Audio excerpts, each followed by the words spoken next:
Hello, everybody. Welcome to the Foresight Center seminar today on the future of long-term care and the financial side especially. So I'll make a short introduction in Estonian and then I'll switch back to English. I hope it's okay with you. So mul on hea meel teid näha siin täna Arenguseire Keskuse seminaril. Pikaajaline hooldus on meie selle aasta üks põhivaldkondadest. Natukene rohkem kui 6 aega tagasi oli seminar Eesti hetkeolukorrast ja täna siis räägime sellest, kust võiks pikaajalise hoolduse jaoks raha leida.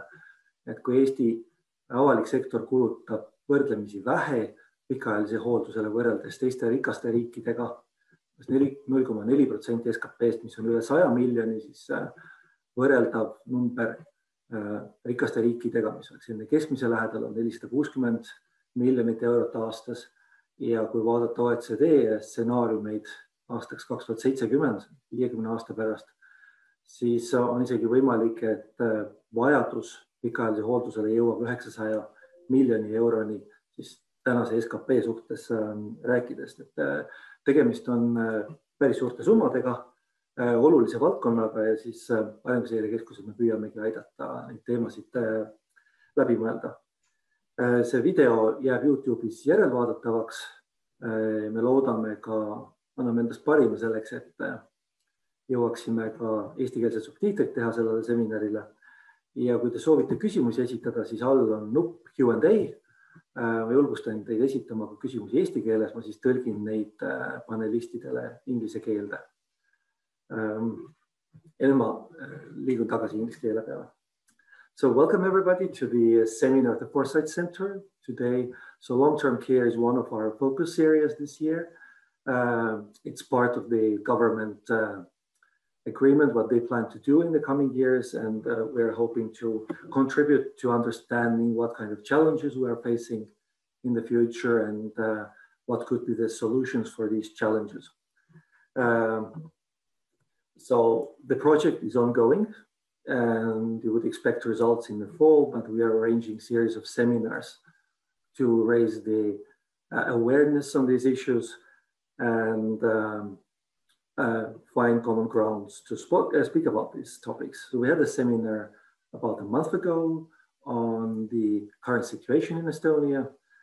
And if you want to watch it, it's available on YouTube. But today I'm really pleased to have a really wonderful international panel, a high quality panel with us. We have Professor Tamara Konetzka from the University of Chicago. She's a Lewis Block Professor of Public Health. She has written endless papers, I think like 100 or so, mostly on long-term care, the nursing homes, home and community-based care, all sorts of issues. It's impossible for me to summarize her work in this field. Then I have Anton Braun, who is a senior advisor and a research economist at the Federal Reserve Bank of Utanta, and has recently worked on this topic, has several papers on these issues, and just 2 years ago published a paper on long-term care in Econometrica, which is one of the 3 leading journals in the field. And then I have Niku Määtänen, who's a professor of macroeconomics at the University of Helsinki, who's also worked on understanding the long-term care market. So when there's a lot of need for these services and there is need for financing, you can look for tax money, but you can also look for insurance market and private insurance markets. And US has a long history of trying out with the private markets. And there have been times when there are many insurance companies that provide these services. And I think currently there are not so many. And we're wondering what's the reason for this, right? If the government doesn't put a lot of money, but people feel that there is necessity for more services, why don't they buy these products from the private market? Is it that they don't care, or is there a market failure that we are facing that we could overcome? and what could be the possible solutions for building a system where there's also private funds working in parallel. So this is part of the academic discussion. And then I've invited two people from the Estonian policymaker side, Kristina Kallas, who is the leader of Eesti 200, Eesti 200. And I've invited also Jürgen Ligi, who has not joined us yet. I hope to find him soon as well. But I think we can have the seminar even now. But I'm really pleased that Kristina, today you could join us today to give some Estonian perspective and ask questions on these issues.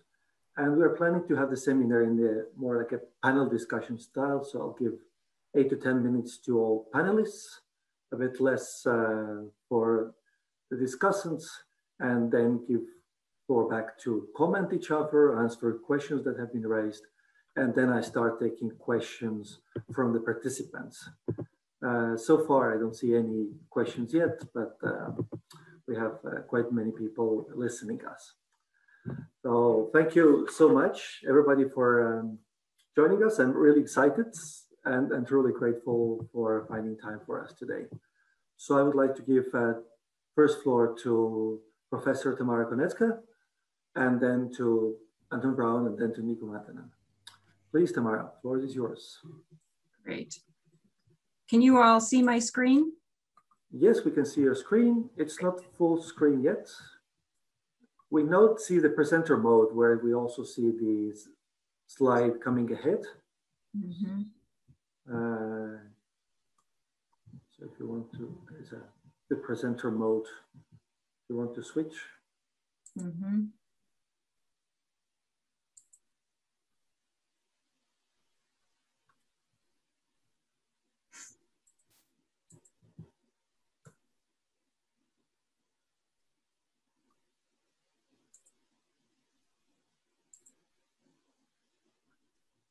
I think when you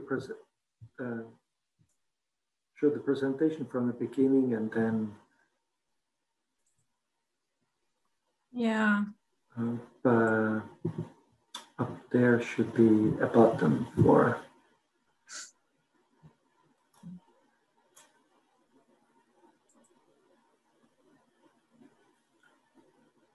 maybe I'll just okay, maybe is this good enough? Can you see it or not? No, this is even smaller. So I think the full screen was actually good. The font on your slides is actually good. We can see pretty well.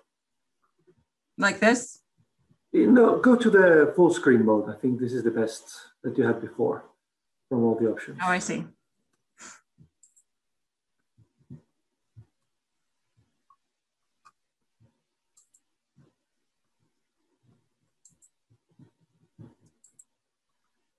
It's always a tricky business. Yeah, actually, I haven't had, after a year of Zoom, I haven't had this particular problem. So I'm not sure why we're having it. There are endless different versions around, and this right. is the seminar setup. So all sorts of things happen, but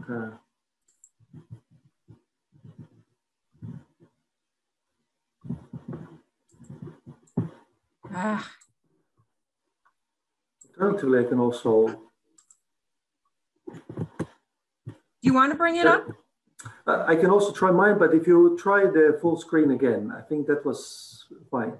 At the bottom of the screen, if you press the full screen, that should. Yeah, I thought that's what I was doing. I'm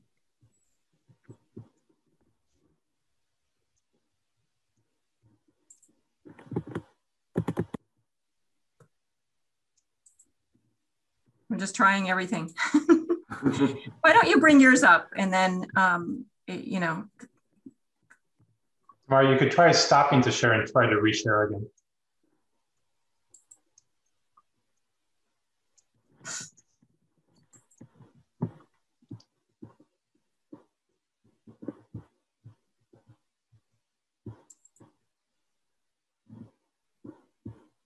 Good, looks good. Okay, great. So what I want to do in my time today is to give a very broad overview of how we finance long-term care in the US.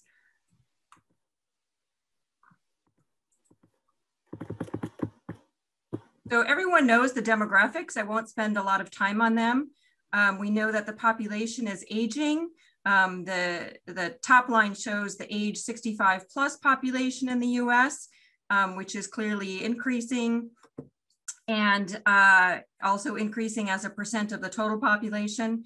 What we're really concerned about is actually that bottom line, which is increasing at a greater rate.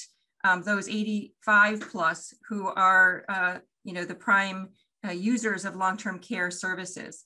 And this is happening across the world. And in fact, I think a lot of Western Europe and Japan are about 20 years ahead of the US in population aging. So we're all facing the same problem, but there are a lot of countries in which it's actually worse than in the US already.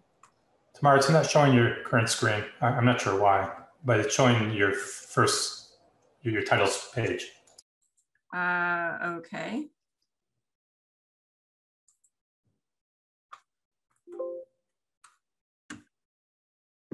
No, that's it. You saw that? Okay. Yeah. I don't know why that didn't switch. So anyway, this was the slide I was just talking about, but this again should probably be familiar to everybody. Did it switch now? Yes. Okay. So we spend a lot of money in the US on long-term care. Of course, it's questionable whether or not it's actually too much or not enough. We spent $379 billion on long-term care in 2018. This amounts to 8.7% of our total healthcare expenditures, which, our healthcare expenditures in the US in general are quite high. So this sounds like a lot of money, but it may not be enough when we think about the risk and how many people are going to need long-term care as the population ages.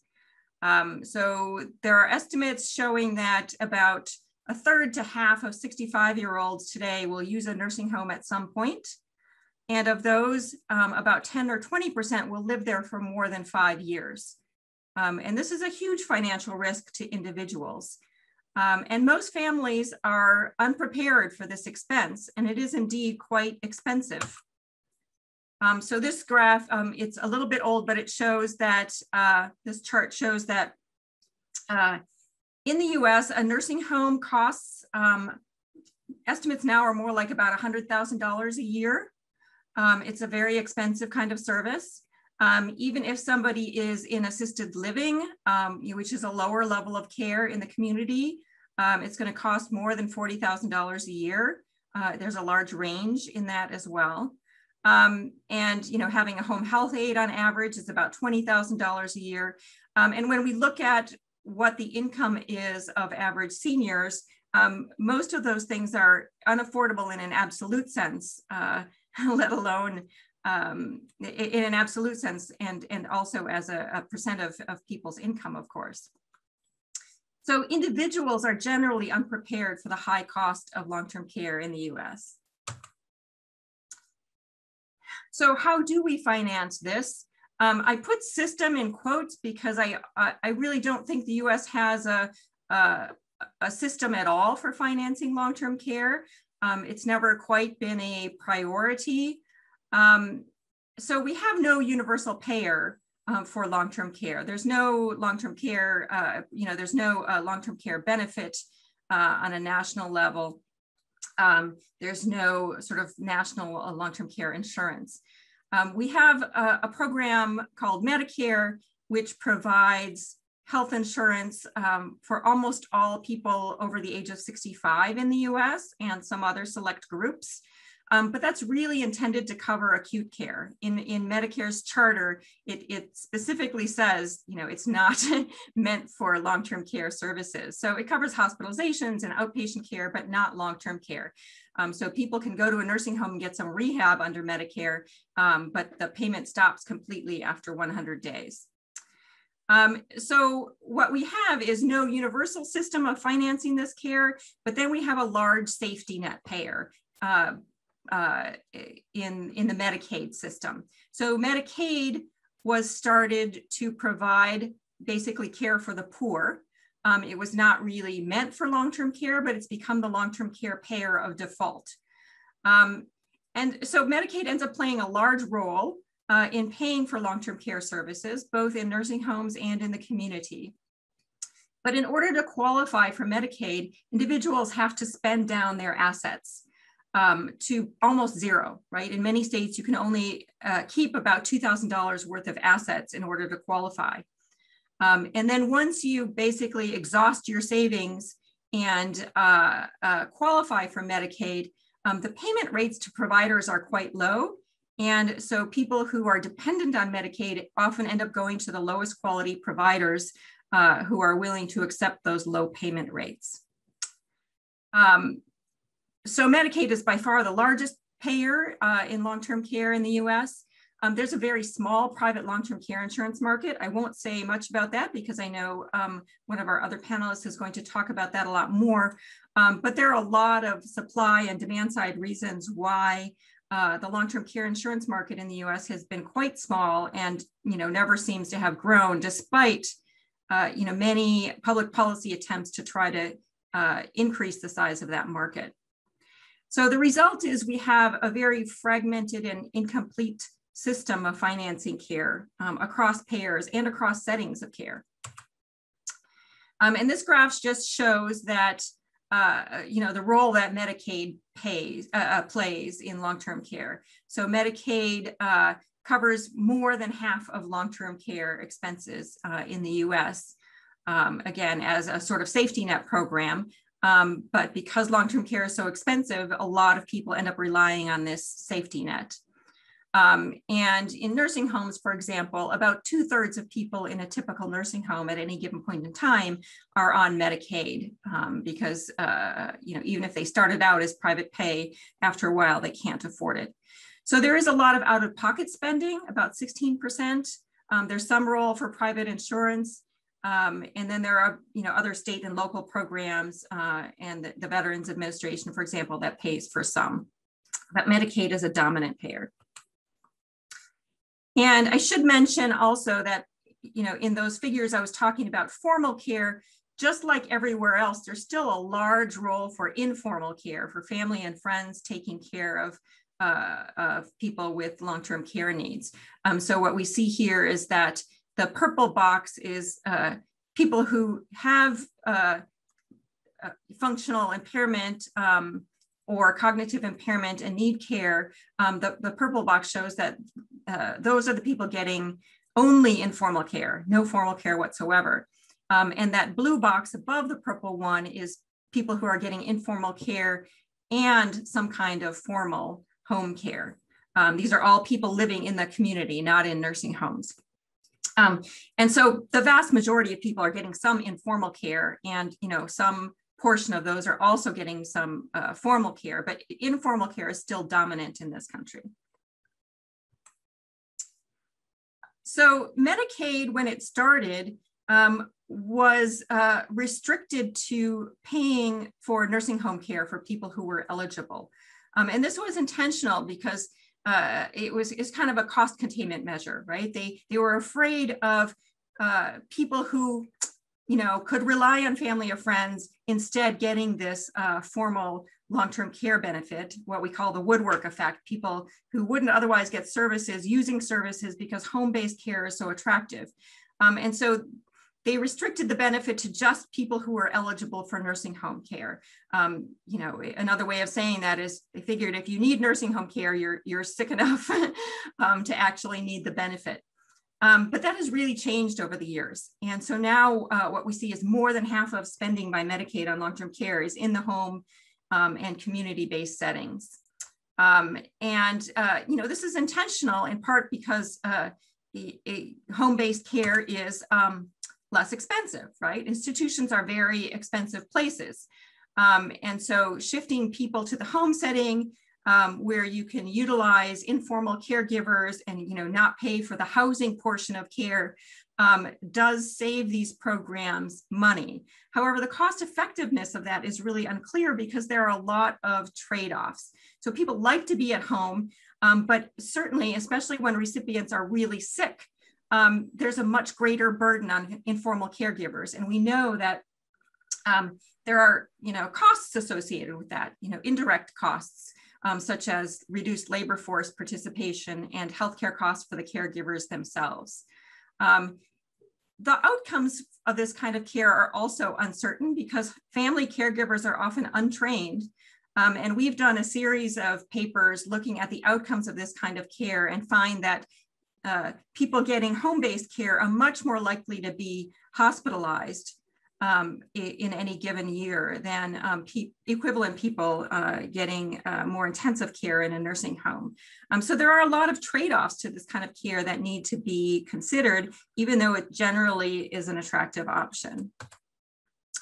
And then I couldn't nobody can really talk about long-term care these days without talking a little bit about COVID-19. I've been heavily immersed in the research on nursing homes and the effects of the COVID-19 pandemic over the past year. And, it was pretty much a disaster here and everywhere. And the only thing I'll say about this is that I think it really drew attention to the state of long-term care funding and delivery in the US. And I'm kind of thinking of this as a moment in time where perhaps we can think about some better alternatives to the way we currently finance and deliver long-term care. As some of you may be more familiar with these programs than I am, but there are a bunch of other models out there. So there are some countries in the OECD who have universal compulsory insurance programs of one type or another. There are also more hybrid models like France. The US and the UK and Italy are somewhat unique in having this, sort of no overall system, but a large safety net system. But in all of those cases, most of these countries have built on what they have in their acute care insurance, right? And I think part of the reason the US has not built a system of financing long-term care is that we've struggled so much over many decades. We've struggled so much over many decades to actually ensure our population for acute care across the age spectrum. And so, usually countries kind of build their long-term care insurance on top of these acute care systems. So I'm hopeful now as the Affordable Care Act and Obamacare get kind of settled in this country, that coupled with the crisis created by the pandemic, that this is a good moment in time to think about how to better finance long-term care in the US. And specifically, I think, the way to go would be to have a new kind of federal benefit that ensures better access and reduces some of the fragmentation we have now. So I will end there. Thank you. Thank you so much. It's in a way good to hear that also US doesn't have a system, or a system in quotation mark. I think that these challenges are pretty much the same in many places, and it's a complicated field. So it's also not clear that there is one best system. There are always pros and cons and winners and losers, whatever the system is. So that's why we're thinking also what the future could be. So now I'd like to give floor to Anton Braun. Please, floor is yours. Floor yours.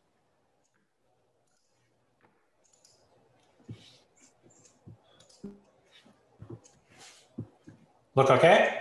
Looks good. Okay. Well, thanks so much for inviting me. And I'm Professor Konetzka has saved me a lot of time because she's provided a lot of background about US long-term care arrangements. I'm going to focus a little bit more on the insurance aspect. As Professor Konetzka pointed out, nursing home risk is significant.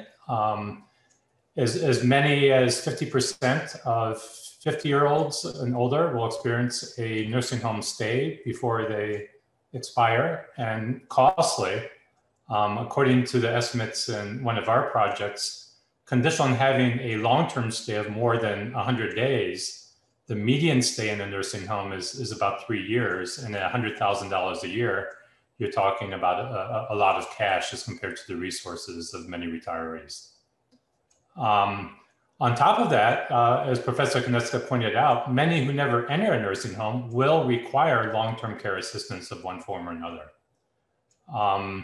Due to the aging, longer life expectancies, and in the United States, aging of the baby boomers, we anticipate demand for long-term care services to increase in future years.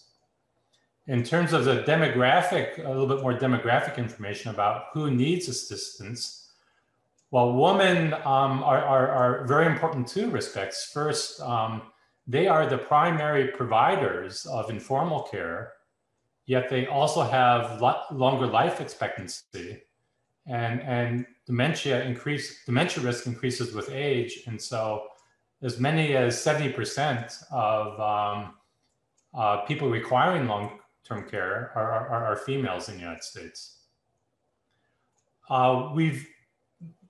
There's been some different types of research talking about this, but what are the sources of dementia, and how is it changing over time? And there's some evidence. First, dementia risk is more concentrated among women. It's also more concentrated among minorities in the United States. And it seems to be more concentrated in routine jobs, and it's negatively related to educational attainment. But the prevalence, according to a recent paper by Hudemith et al., is only declining very slightly over time. And so it's at this point, there may be some innovations, but it's hard to anticipate significant declines in the prevalence of dementia moving forward, which suggests that these aging considerations are going to be very important. How do individuals insure against this risk? Well, traditionally, the thing they've done is they've invested time and or money in their children and community, in church and friends. And what's happened is the primary providers of care in old age to people who require assistance have been children and the community. The other way that they've done it, and this has been something that has been very important in recent years, because as people have acquired more wealth, as societies have developed, it's become easier for them to self-insure and accumulate. They can accumulate and retain real and financial wealth until late in life. But there's an issue with that is you may not have, say, a nursing home event, and then you have all this wealth that you may leave in the form of an accidental bequest. It gets tied up, for instance, in equity in the home, which may or may not be a good thing, depending on how you care about your kids and bequest taxes in your particular country. In the United States, we have the following schemes that are used to reduce the need to retain large amounts of wealth until late in life to provision for nursing home risk. One is long-term care insurance, private long-term care insurance.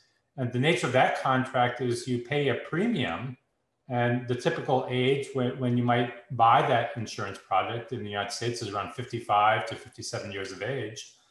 And then it pays out on average somewhere between 15 and 20 years later. But you pay the premium, and one of the things we've seen, I'll talk about a little bit more in a few minutes, is that these premia, you pay for 10 years and suddenly you get a letter from your insurer saying, oh, we're going to increase the premium next year by 150%. So the alternative, one financial alternative to that, is something that's referred to as a deferred annuity. A deferred annuity you can purchase actually until relatively late in life, and you could say buy it at 65 and start receiving payments at say 75. And the term leverage is used to refer to the fact that some of these deferred annuities, if you have a nursing home event or a long-term care event, that the monthly payment will double or triple. So you get 200% of leverage or 300% of leverage. One paper that talks about this, one recent paper, is a paper by Koijin et al. In the Journal of Finance. Professor Yogo at Princeton has done a lot of work on deferred annuities. The third possibility is something that seems to be growing a lot in our country. And the basic idea is that you buy a home or a condominium in an assisted living community, and they commit to providing assisted living if you need it, and even nursing home services if you need it, in exchange for the property at the time of your death. And these can be much more complicated as I've described it, but that's kind of the simple arrangement. And then the third one is to rely on public assistance. In the United States, that's been Medicaid, as Professor Konetzka explained, means tested Medicaid benefits. So I want to try to explain how the picture looked traditionally. This is not actual data, but it's just meant to give you an idea about what traditional arrangements look like.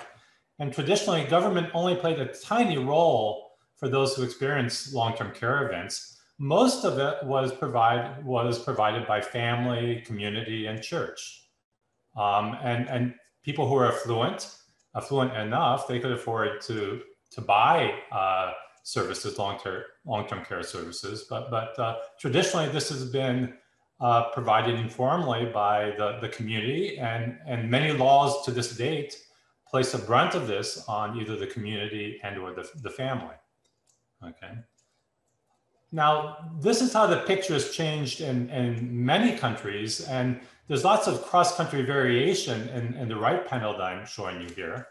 I want to talk a little bit. I spent a good part of my career working in Japan at the University of Tokyo. And in Japan, what's interesting is first, the government has gotten much more involved in providing public assistance for long-term care risks. And there's a sense in which they were kind of dragged into this arrangement. In Japan, the traditional arrangement was that the eldest son would marry, move in with the parents, and you'd have a multiple generation household. And the daughter-in-law would provide long-term care for the parents-in-law, okay? Now that arrangement looked pretty good when life expectancy of the mother-in-law, for instance, was 54, which is what it was in 1947. But by 1985, it had risen to 80, the life expectancy of females. And that social contract doesn't look as good to a daughter-in-law if her mother's going to pass away in, say, 10 years or 15 years. Well, it's very different if she's going to be with her for 40 years. And what Japan saw was that many old people, they saw two different things. First, households with multiple generations, the fraction of those has declined by 50% since 1960 in Japan. The other thing that happened is that hospitals were finding that there were many retirees that had moved in permanently. And so they basically taken up residence in hospitals. And so they started their public insurance, long-term care public insurance program. They called it preventative. And by what did they mean by preventative? We want to keep old people who are sick out of hospitals. And a big focus of that program has been to come up with arrangements where services are provided in the home or in the community so that they can stay in their home longer. Now, obviously, there's huge differences. I'll talk a little bit more about this in just a few seconds, but let me move on. The US private long-term care insurance market is surprisingly small. And why is it surprising? Well, demand, as we've seen, demand for long-term care insurance should be large and growing. That this is a big risk, and it's an expensive risk, and you're likely to experience this type of event. And the fraction of retirees of the 65 plus population is growing in the United States and many countries. In spite of this, so you'd think that the insurers would be jumping at this market. This looks like a growing market and potentially very lucrative. Unfortunately, long-term care insurance take-up rates are very low. Only 10% of Americans aged 65 and over own a private policy. Coverage denials are very common. If you look in industry data, there are estimates around 20%.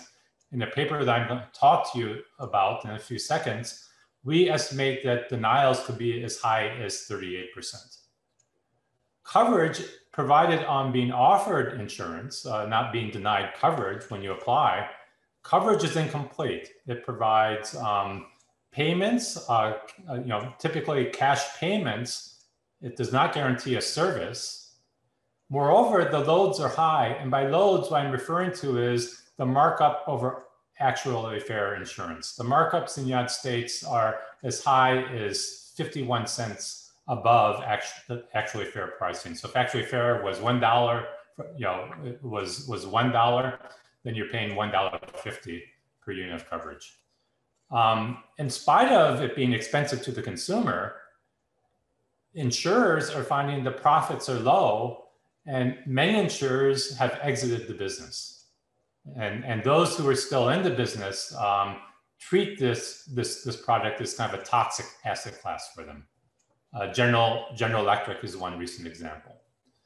Okay, in this project that I'm going to talk to you about, I and my co-authors Karen Kopecki and Tatiana Koreshkova, we analyzed the role of 3 different factors in the private market for long-term care insurance. The first is adverse selection.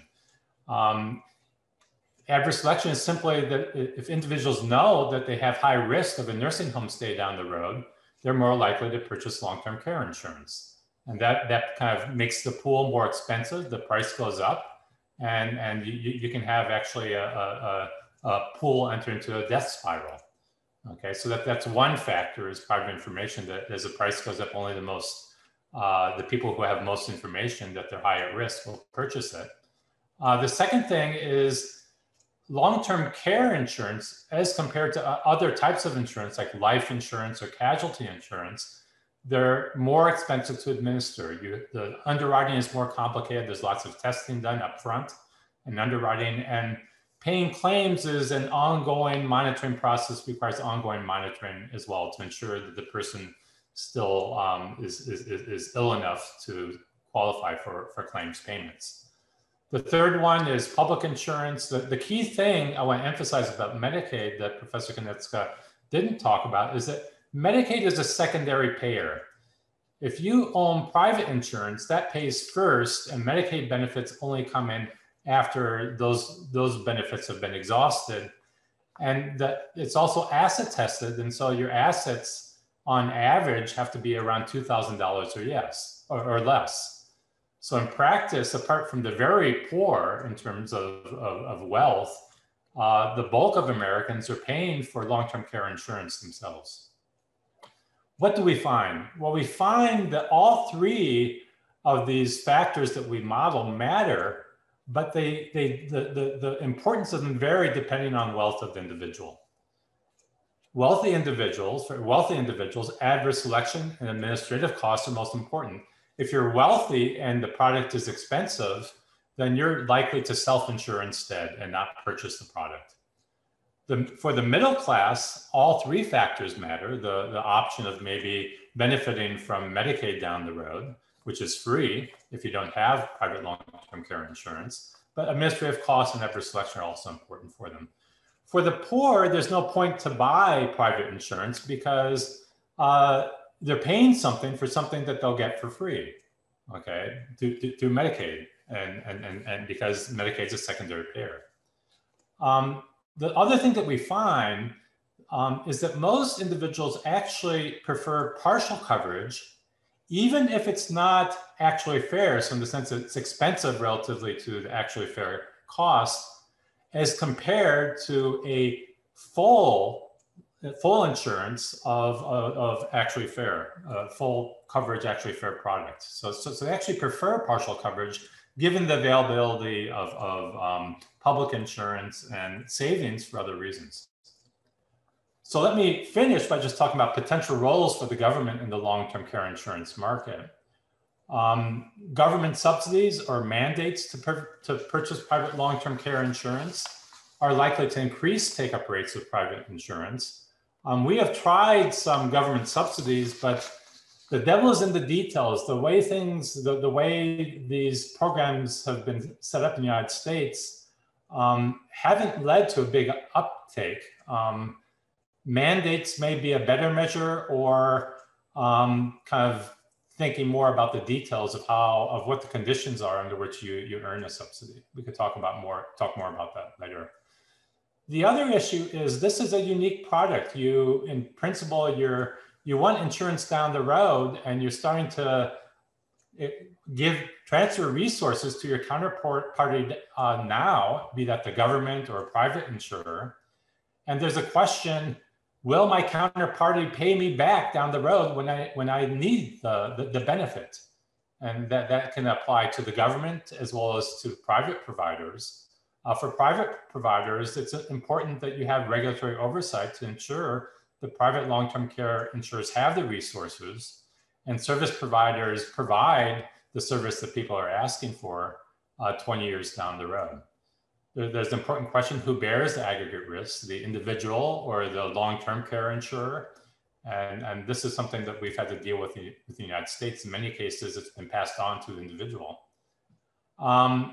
Means tested, we have found in other research that means tested public long-term care insurance is valued even by relatively rich individuals because they face some risk of ending up old, poor, and alone, even relatively affluent people. So means testing is an attractive arrangement according to our analysis of the United States. Universal public long-term care insurance, it's easy to build political support behind because everybody qualifies for benefits down the road, but it's a lot more expensive. Japan is discovering this, and Netherlands, which allocates about 4% of GDP to long-term care, have discovered this. And both countries are thinking about ways to scale back their programs. Finally, there's some recent research by Barczyk and Kravler that has suggested that small subsidies to family members under policies that encourage home ownership and bequests may be effective in inducing family members to provide informal long-term care services. Thank you. Thank you so much. See how complicated this arrangement is and how many factors one needs to take into account when planning the years that you might or might not need to spend a lot of money. I would like to give now floor to Professor Niku Määtänen from the University of Helsinki. Please, floor is yours. Thank you, Lenno. Good afternoon, everyone. It's an honor to present in front of members of the Estonian Parliament. So I try to say something about how to combine the private and public financing of long-term care. Now, my starting point here is the current situation in Finland, which I think is definitely quite different from the situation in the US. It's probably also quite different from the situation or the current situation in Estonia. But I still think that some of these considerations should be, to some extent at least, should be relevant also in your country. So first, a few points about the background and the current situation. Well, actually, I think the first 2 points were already made by the previous speakers. So, but they are very relevant. So let me repeat them. So first, long-term care needs vary a lot across individuals. So some people never need it over their lifetime, and some people need it for several years. And then at least sort of an institutional or formal long-term care is very costly. And it's probably always going to be very costly, basically, because it's so it's sort of a labor intensive. So we cannot, I guess, fortunately, we cannot replace nurses with cheap machines or robots. So it's always going to be costly. So here in Finland, people rely on either informal long-term care, which of course is not always available, or tax-financed formal long-term care that is currently administered and also in many cases also produced by municipalities. So this formal long-term care, so typically in a nursing home, is heavily means tested here. So the user fees are typically up to 85% of net income. So I should perhaps specify here that it's tested against after-tax income, not wealth. So you're not supposed to run down your, your assets, but again, they sort of confiscate a large part of your net tax income in case you need formal long-term care. Still, given that long-term care is so expensive, and given that old people typically don't earn that much, most individuals who need this type of long-term care, they only, their user fees only cover a very small fraction of the total cost. So this is, this is public insurance for, for most, for a huge majority of Finnish citizens. However, the sort of given that it's administered by municipalities who are relatively, and the municipalities are relatively autonomous in Finland, the eligibility criteria and also the services differ across municipalities quite a lot. So currently, very few people use private savings to finance long-term care in Finland. And private insurance products are, I would say, totally unheard of here in Finland. So the market for private insurance for LTC simply doesn't exist in Finland.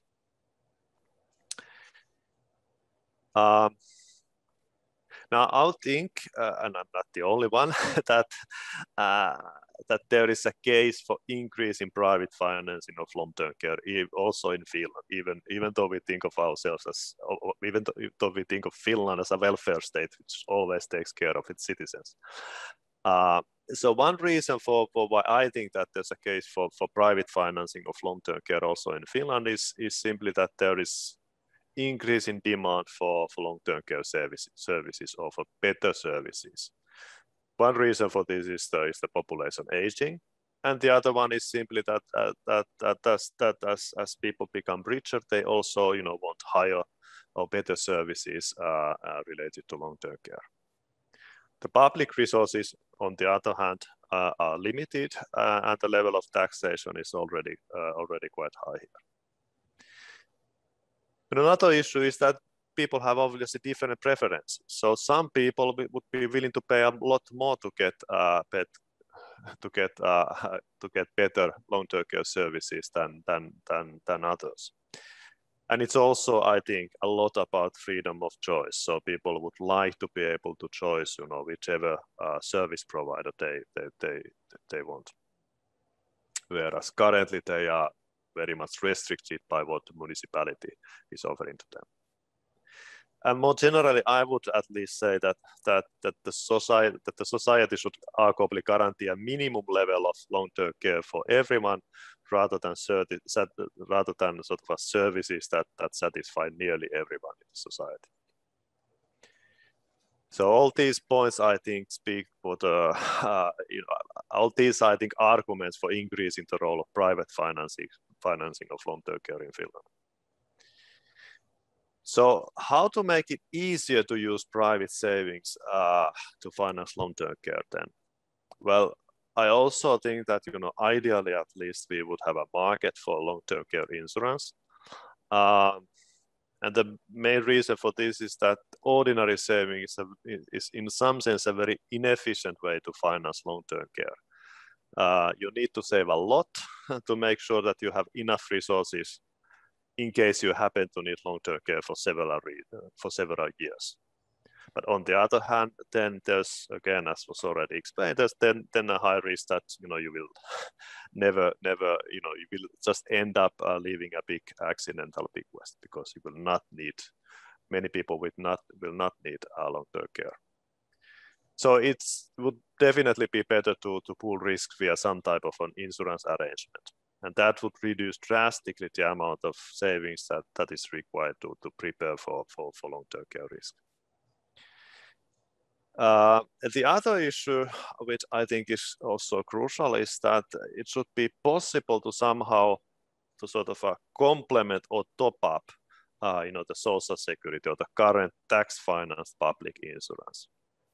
So one issue here is that even if we had sort of competitively priced long-term care insurance products, the price of the insurance would still be so high that, the poor Finnish citizens would, very few of them would be, could afford to finance full long-term care insurance on their own. So that would just be relevant for a tiny fraction of the very, very wealthiest Finns.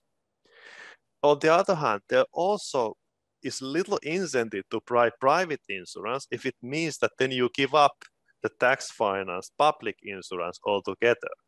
Right? I mean, it's conceivable. We can think of a system where some people, presumably the very wealthiest, they sort of finance their long-term care insurance all on their own, and they then just forego, the tax-financed long-term care insurance that is typically provided by municipalities. So for some people that would be okay, but for a huge majority that would not make much sense, because these same people are paying for the system. So that would be one argument why I think it would be crucial to think about carefully how to complement the private insurance or whatever type of private financing of long-term care with the public insurance. How to then sort of improve the situation in practice? Well, here in Finland, I think it would be important first to sort of clarify and harmonize the eligibility criteria for the tax-financed long-term care that we currently have. As I mentioned, these criteria vary across municipalities, at least to some extent. So I think, if we could harmonize those criteria across municipalities in Finland, well, first that would make it easier for people to sort of prepare for that risk, understand what they are getting from the society, what is the sort of welfare promise that is given somehow implicitly by the society. And these eligibility criteria could perhaps also be used as a benefit trigger in private insurance policies. So I think they might be useful also when thinking about private insurance contracts. So the insurance payments could be made perhaps conditional on the eligibility criteria that are used in the public sector. And the other way, another step or reform to make it easier to use the private financing, I think, would be to introduce some type of vouchers, so that instead of going to the nursing home that the municipality assigns to, where your municipality assigns you, you could choose to take a voucher. So that would be a euro-valued voucher, which you could then use to buy, together with your insurance payments or your own savings, you could then use to buy long-term care services from whichever service provider you wish, right? And importantly, since the tax-financed long-term care is means-tested, in the sense that the user fees increase with net income, I think it would be totally logical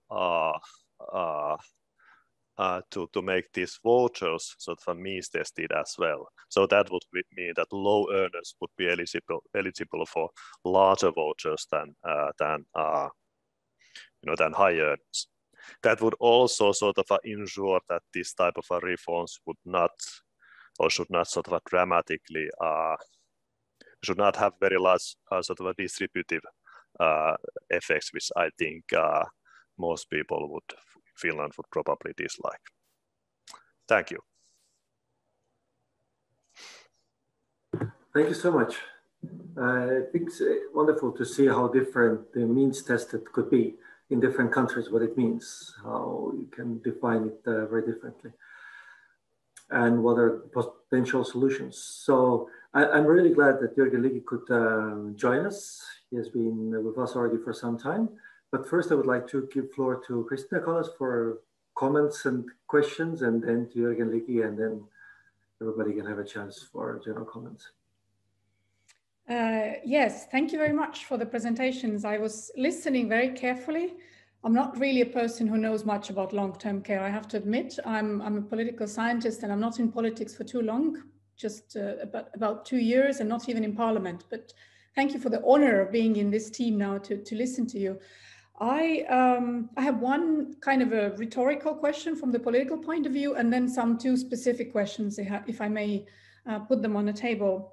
The rhetorical question actually came after listening for Professor Konetzka's presentation, because, and I think Professor Määtänen and Anton Braun later also referred to this, the situation where we are today is basically that our expectations, because our living standards have increased significantly. The generations today who are becoming older and living longer have been living in a very good and peaceful and economically very good environment. So the expectations for elderly life are quite high compared to the previous generations.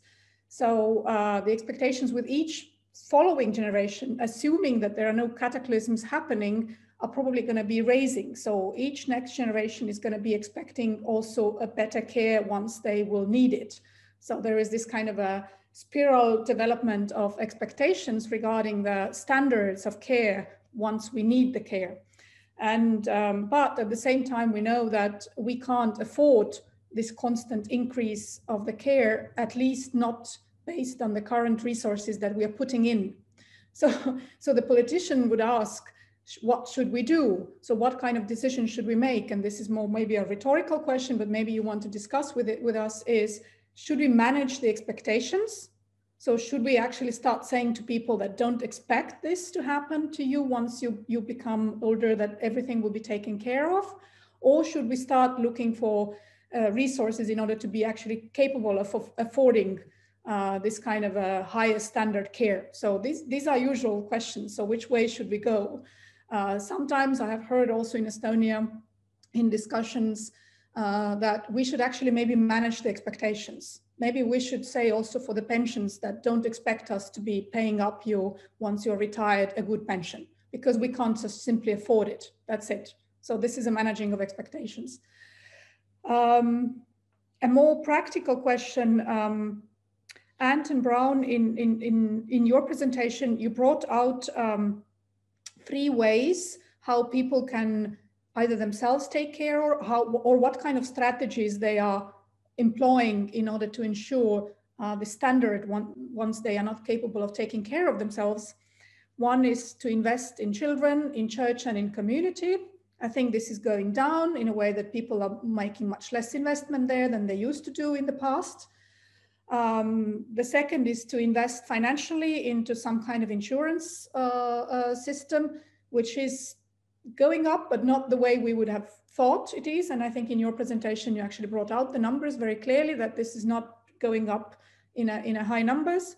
And the last one is relying on a public assistance, meaning the state or some kind of a state support, which is increasing. And as a politician, I could feel that there is an expectation that the state or the society will take care of me from my taxes that I pay nowadays. So this is really going up, these expectations. So my question is, what is the foresight? Has there been any foresight research? What the experts say, what should we actually do? Should we start pushing the society towards self-insurance more, and also maybe pulling them back into investing more into children, communities and churches and guaranteeing some kind of a support from there? Or we should continue raising the expectations that there is a public assistance that is possible to give them. So what kind of expert advice would be there? Or maybe it's a combination of all 3, but then how to combine those 3? And also from Professor Määtänen, I understood that Finland is moving, not moving, but I think maybe your recommendation, if I understood you correctly, please correct me, from this minimum public care that they might have now, and which is guaranteed, I understand, but there are people who would be willing to have more than minimum, and that there is a need in a private sector to provide this extra for those people who are willing to pay more or willing to put money more, but the private sector is not yet developed in Finland in that extent that this would be an offer. So what is the reasons why the private offer is still not there if the demand is there? So that's my question. Thank you. Thank you so much.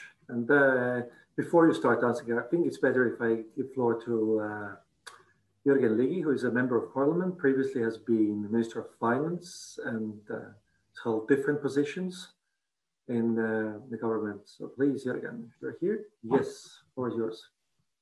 Thank you.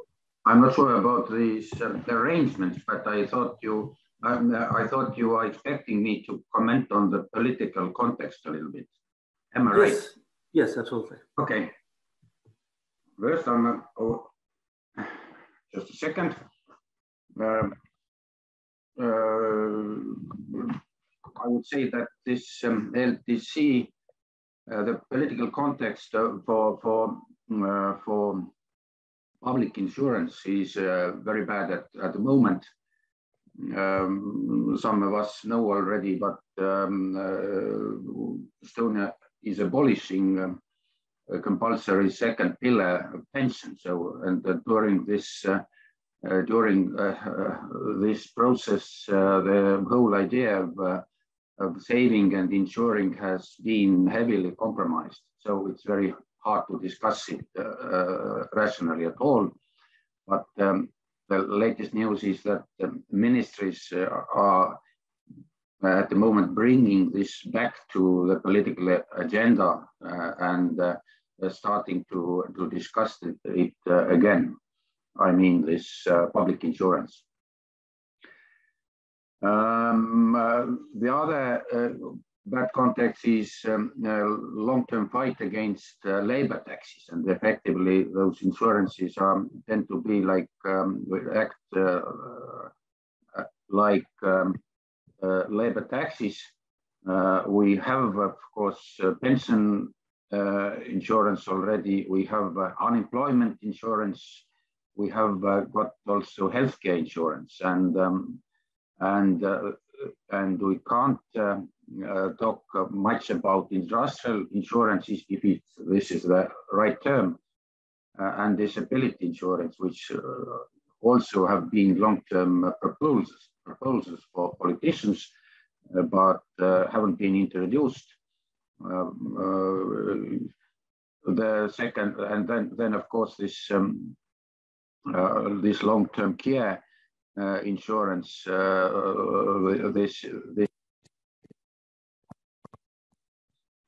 so I can't promise it's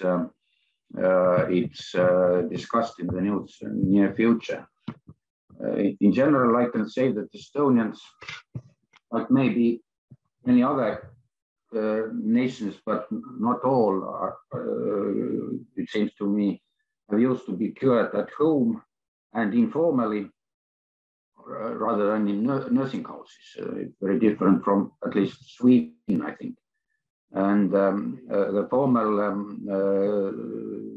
formal system is very expensive for clients. The burden lies very much on the clients, and but we can't say it's not developing. The demand is there, and then the system actually develops. And then there have been also public investments in this. There is not much talk about private insurance. As in America, the market is, to me, I think, very small, and people are not thinking that long ahead. What else? I think this is mainly the points I wanted to make. Thank you. Thank you so much. I think it's really important to understand where we are and where we could go and what we want. So I would like to give floor now back to the academic presenters in the same order as before to answer the questions, comments, and maybe you have reactions to each other's presentations as well. Tamara, please. Great, thank you. I wanted to start by responding a bit to Kristina's rhetorical question about managing expectations. So it's a really interesting one. I think that, long-term care services and quality of life in older ages, in economic terms, it's a normal good, right? So as our countries become wealthier and as we have more resources to for a variety of things. It's quite normal that we expect better and more services in old age, right? This is true of healthcare in general. And there are a lot of arguments about, you know, how much is the right level of spending on healthcare in general, right? But I think it's a normal good. So as countries have more income, we're going to spend more on healthcare, and that includes long-term care. So I don't know that managing expectations is a real option, right? I think people will want more of that. And then it reverts to the sort of the political process of what are, you know, where does that priority stand, improving long-term care versus improving education and all the other kind of things we want to spend money on, right? So it's really a matter of choosing among alternatives. I don't think that lowering expectations or preventing them from increasing is realistic. I would also say on that point that you know, not thinking more about spending more on long-term care or reforming the system, you know, is a choice in itself. And in a sense, lowering expectations or not providing services, to me, just has huge implications, certainly in the US, for equity, right? Because lowering expectations generally means that the well-off will still be able to afford better and more long-term care and enjoy a higher quality of life in older ages. And the burden will fall to either the poor who are receiving, you know, safety net services, or the middle class who in the US pay, you know, what is the equivalent of this huge tax of getting rid of all of their assets in order to qualify for Medicaid. And so, you know, I think that one has to also consider the implications of not spending more on long-term care, and especially, I think, the implications for equity. The other thing I wanted to quickly comment on is this idea of a public-private partnership, which to me is, you know, a lot of people touched on that so far, but to me is the only realistic solution. As we've seen in the US, you know, the private long-term care insurance market, for all the reasons that have been mentioned, has remained quite small. I think that, you know, after multiple attempts to expand it, you know, we should kind of give up on the idea that that's going to cover a large portion of the nation's elderly. And at the same time, a completely public system, as we've seen in countries that have tried to do it, is really expensive, and, you know, perhaps unreasonably so, given alternative uses for that money. We saw under the Affordable Care Act, Obamacare, that was passed more than 10 years ago now in the US, there was an attempt, there was part of what was in that law was something called the Class Act, where it was basically a national long-term care insurance. And one of the stipulations that Congress included was that it be completely privately funded. It was going to be federally administered, but completely privately funded out at least 70 years. And after several years of trying to make the numbers work and come up with a premium that people would be willing to buy into, because it was not mandatory, they had to give up and repeal that part of the law. And I think, you know, that says to me that the only way to go is a kind of public-private partnership, hopefully one that would be means tested so that it would still provide access to lower income individuals, but without the huge discontinuity that we now have in this safety net system, where people have to get rid of everything in order to qualify for Medicaid. So I'll stop there and let my co-panelists weigh in. Thank you so much. Tony. Yes. Let me first chime in on Ms. Kallas's questions. The rhetorical question is, you know, it's not necessarily the old people want more nursing home services. What they want is a high quality of life.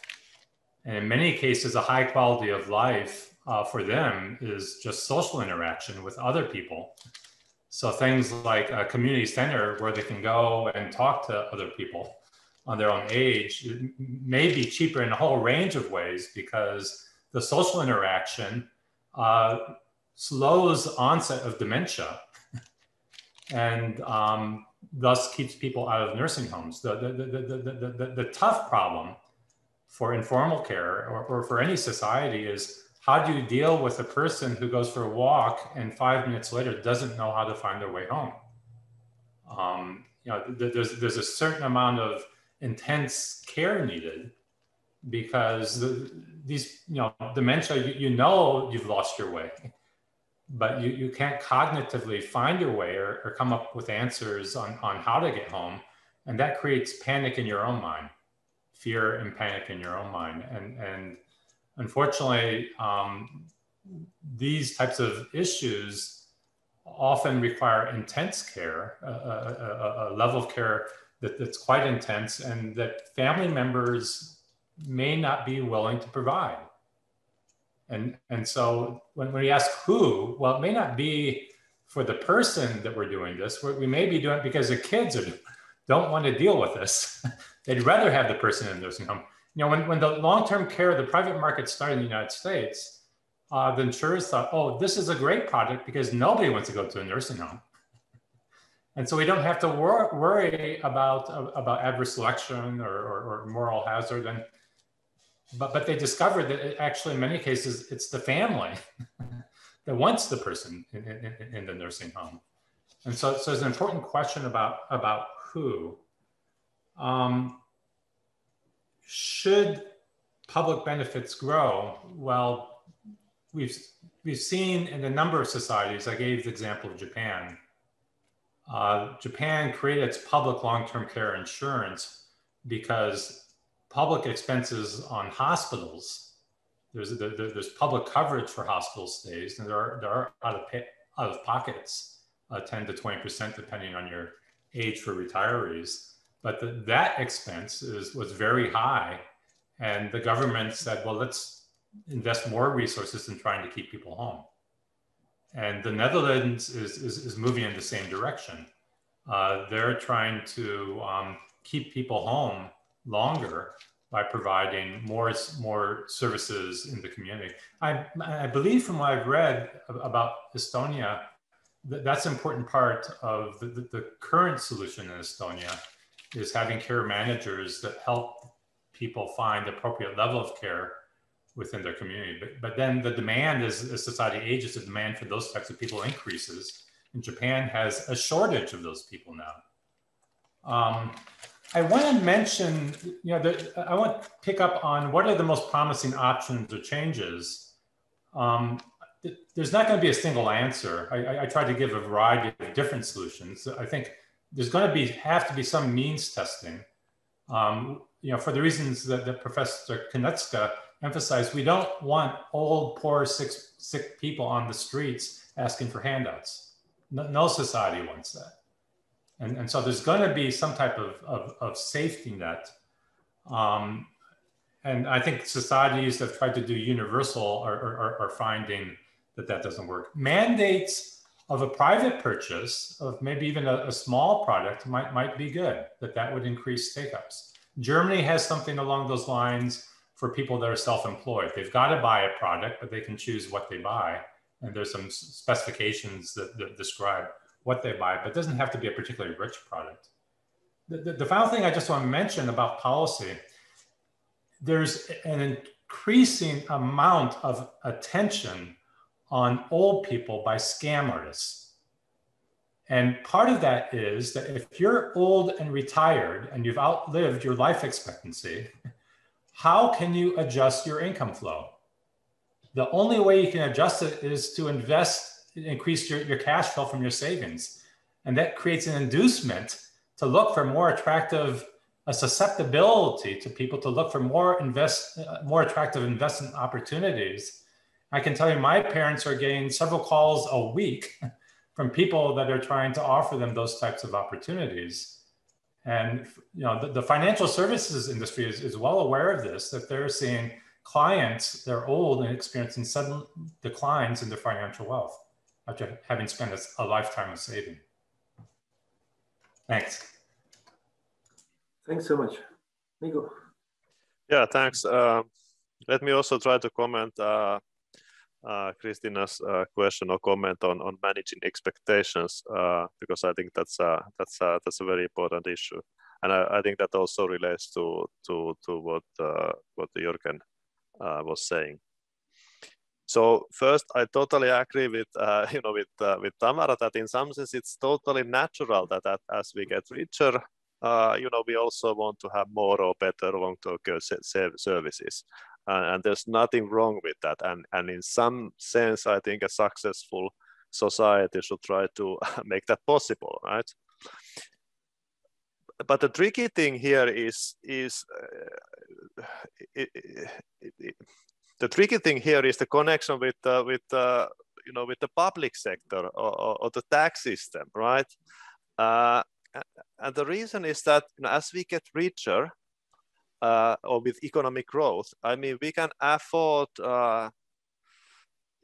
economic growth makes it easier to afford many things. I mean, poor people have mobile phones that are very high quality now and that they could only dream of 20 years ago.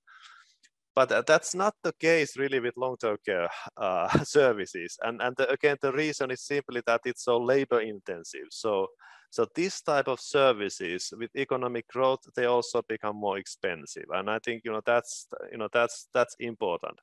And then we just have to think about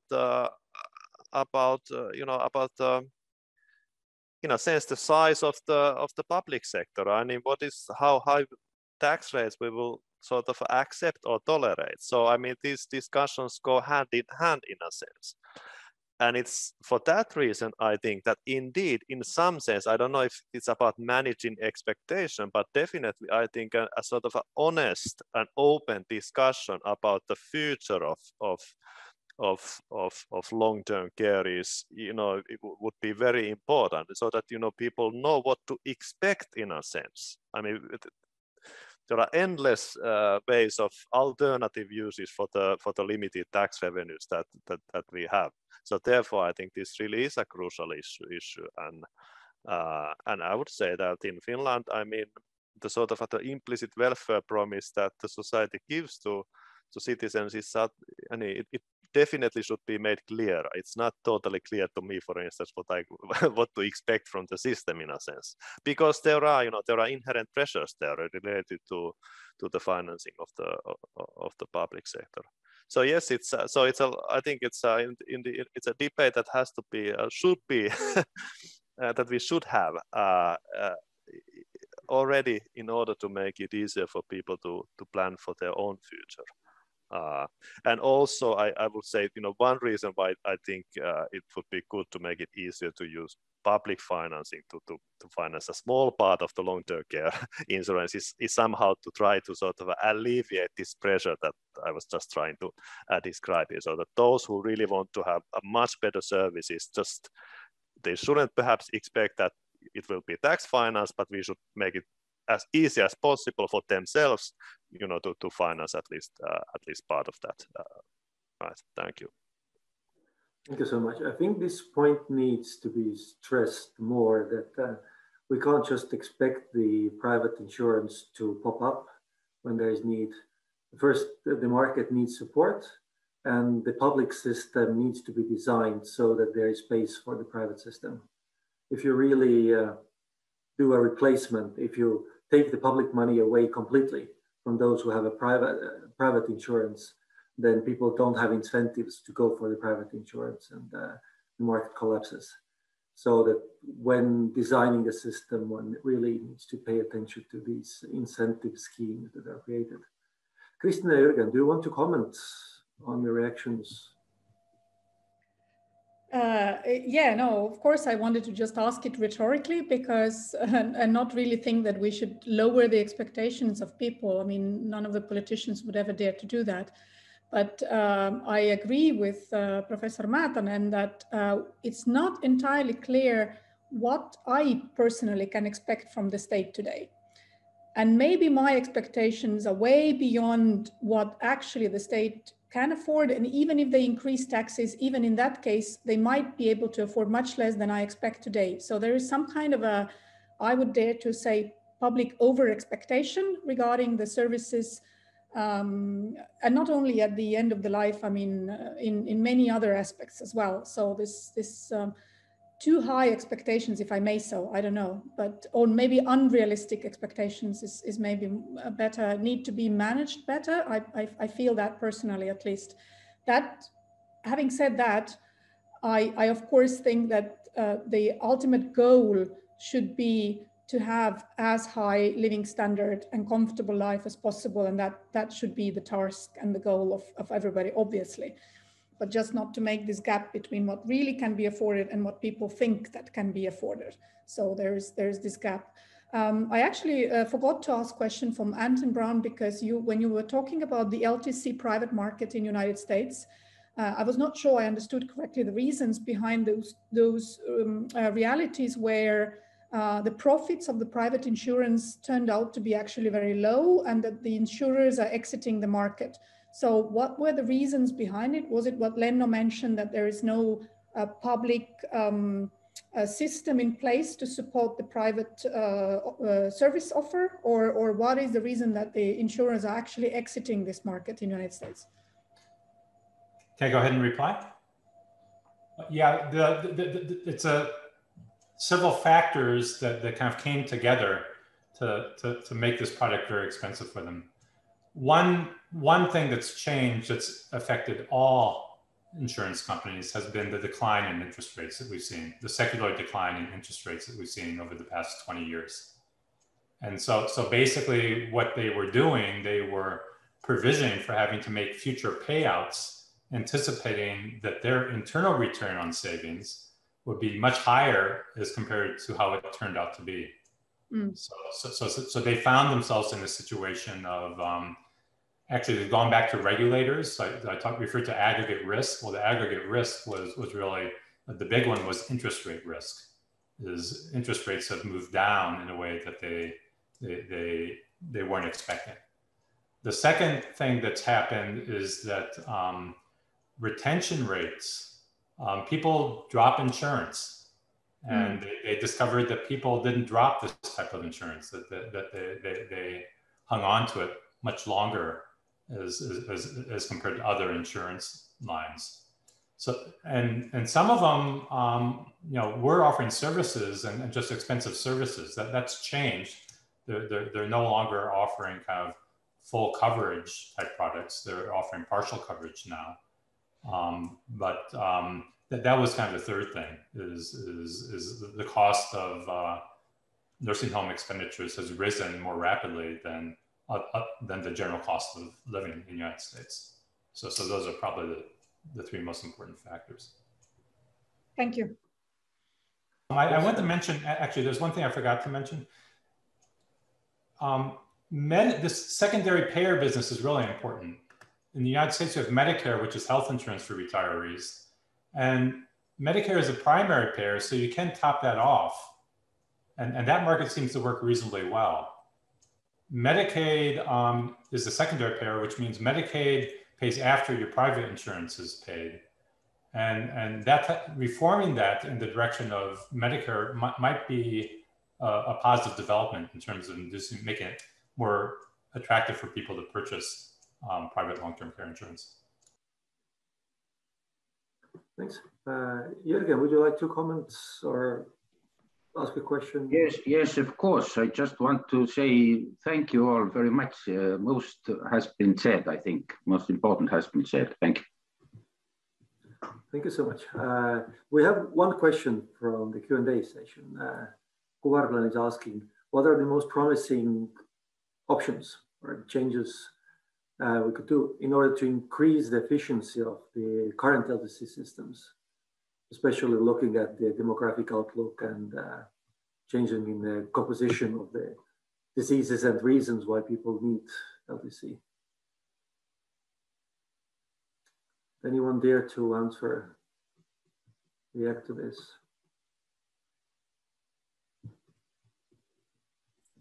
I'll say one thing about the efficiency of systems. I think there's a lot that can be done, certainly in the US system, to increase the efficiency, because we have a lot of sort of stickiness in our system, where there's sort of one way of paying for nursing home care and becoming eligible for nursing home care. And then there's sort of a different system in every state to qualify for home and community-based services. And what you have is sort of the payment system sometimes driving where people get care. And so sort of smoothing these systems out in some way so that you sort of rationally incentivize the kind of care that you want. So if people want to be at home, perhaps subsidize that in some way, support informal caregivers, and then as people's care needs increase, perhaps consider funding the nursing home care part. We don't have a system like that has that kind of efficiency and sort of smoothness across different settings and payers right now. So certainly a system like Germany's, I often point to Germany's as a system that has sort of a lot of rationality to it, in that they support home caregivers. They even pay family members in order to provide care at home. They train them, they monitor them, and then they subsidize to a lesser extent more expensive types of care. And so they're also facing financial struggles, but I feel like at least it's a more efficient continuum of sort of allocating subsidies where they're needed. Thank you so much. This was one of the questions I wanted to ask, but our time is running up. Was the ratio between home and community-based services and the nursing homes? Is that a cost or it's efficiency trade-off there? But I'm afraid the time is running up. So if there's something you would like to say to conclude, then I'll give you a minute. And otherwise, I would really like to thank you. I'm really grateful for taking the time, joining us today. I really enjoyed the discussion. I think that we brought out many of these challenges that need to be tackled for the future. And it's not that one system will solve it all, or wondering that does it all. We really need different sources of financing. And we need to be clear on what these different sources can do and how far we can go with them, and what services can be provided and whatnot. So thank you so much for joining us today. And I hope you have a nice day. In the US, in Chicago, Atlanta, you have a day ahead. And in Estonia, Finland, we are concluding the day now. So thank you so much, and bye-bye.